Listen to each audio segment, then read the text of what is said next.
working on my food and I really started to think about stuff.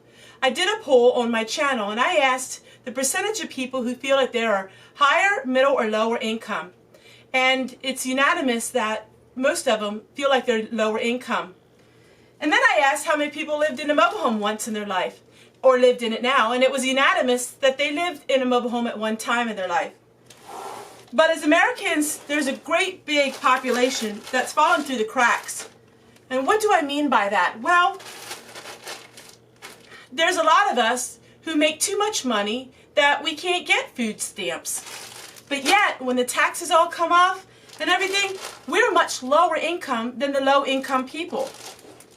There's a lot of us out there that can't afford health insurance. There's a lot of us that don't get government assistance. But yet, we have lower income than the low income people, or just as low. And as I go through these cans of food from the food pantry, I'm really reminded how the food pantry is something that is a life-sustaining force for so many people. Think about it. A lot of people can't get food stamps. Now I know in different states the food stamps are very different. Here in Pennsylvania, the food stamps are pretty high, especially if you have a family. But having a food pantry to be able to go to is such a blessing to people like me, because the taxes come off, there's really nothing much left. Think about this, even my YouTube income, I get a lot of taxes that have to come on that. And by the time the taxes come off, there's not much left. Yes, we're living off of my YouTube income, and yes, we are low income, but I have to pay taxes on my videos. I gotta pay taxes on making and living on YouTube. But the food pantry has been such a blessing to me, because this is one expense we really don't have to spend much on, because it's food that I can get, and I'm not taking it from anybody else, because this is what's left. This was the nitty-gritty that was left after people came. A lot of the people that come to these food pantries also get food stamps. So they get the majority of food from the food stamps, but then they come here and they just get a little bit of this and that.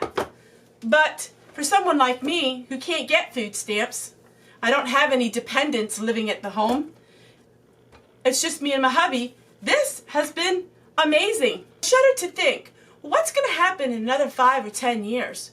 I mean, what's going to happen if we don't have any food pantries? My food pantry is church owned and it's church operated. So the local church is what's helping all of us. I mean, cabbage like this. For some reason here, I can't grow cabbage. Whenever I try to, bugs come after it, or it doesn't want to grow. And I like cabbage, but even at the local grocery store, they want it 69 cents a pound. Well, this cabbage here is a good 5 pounds. I don't have that kind of money to be buying cabbage, but because of my church pantry, I'm able to go there and I'm able to get whatever is left. I know I have a really unique situation, because once a month this food comes from the local pantries, and what's left they give to us, and then what we don't take, of course you know, goes to the local farmer, or goes something like this to a landfill. You know, I'm really starting to enjoy foods from all different kinds of countries. I mean, because this food nobody wanted, because it was something very different, and even I am going to have to figure out how to make it. But how many other Americans are like me, and we've fallen through the cracks because we don't have government assistance, but yet we have a need, a real need. And that's where our local churches come in. So many people watched my video above me right here, where I talk about how you can get free food. A lot of people did what I told them to do. They went to their local area, they searched on the internet, and they found their food pantries. And you know what? I know at least 6 people that are doing what I do, and actually are able to glean carloads of food every month. And it's keeping it out of the landfill. So,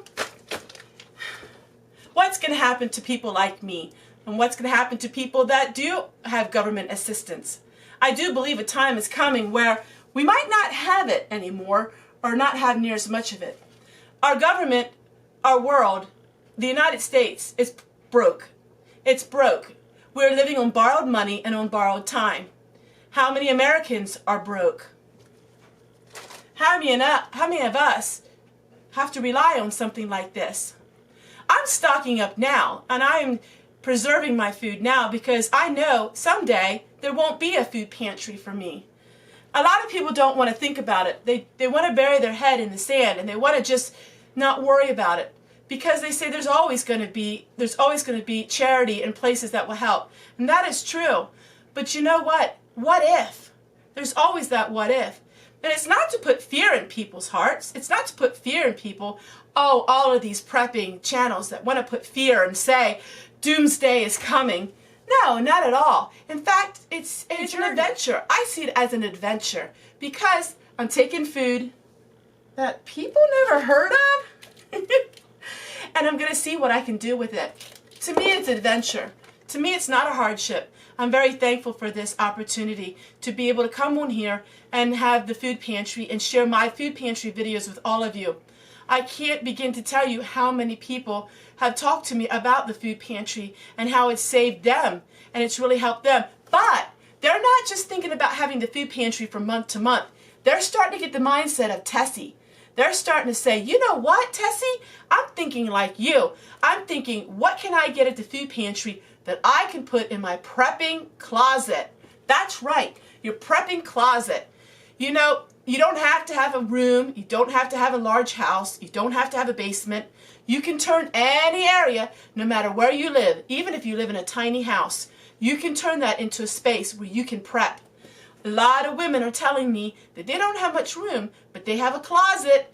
They took out some of their old clothing and they're making a prepping closet. And you know what they're prepping with? Pantry food. Pantry food. Odds and ends of pantry food. And learning to make this food and learning how to eat this food. You don't have a choice when you go to a pantry. You can't choose what you get at the pantry. Some people can find their favorite foods there, while other people find food like me and they have no idea what it is. But they're learning. And so you take the food, you learn how to make it, and you learn how to cook it. And you learn how to prep with it. So my friends, I hope this video helps you to learn how to prep. And you don't have to go out to the grocery store. If you're someone like me and go to a food pantry, use that food pantry to do your prepping. Don't just get what you need for the day or the week or the month. Look long term, my friends. Think about it. What happens if your local food pantry was closed next month? What would you have to provide? So I hope you enjoyed these videos, and I hope you gave you something to think about. You know, as Americans, it's not to be fear, it's to be better. And so we turn these things that we see in the headlines and turn all of this negative news, and we turn it into something that we can learn from it and we can use it to better our lives. This food pantry has bettered my life, and it also bettered my life because I can make videos and share with you in tangible ways how you can make a difference and you can be, in your own life, you can be a positive force. Everyone, we'll see you guys tomorrow.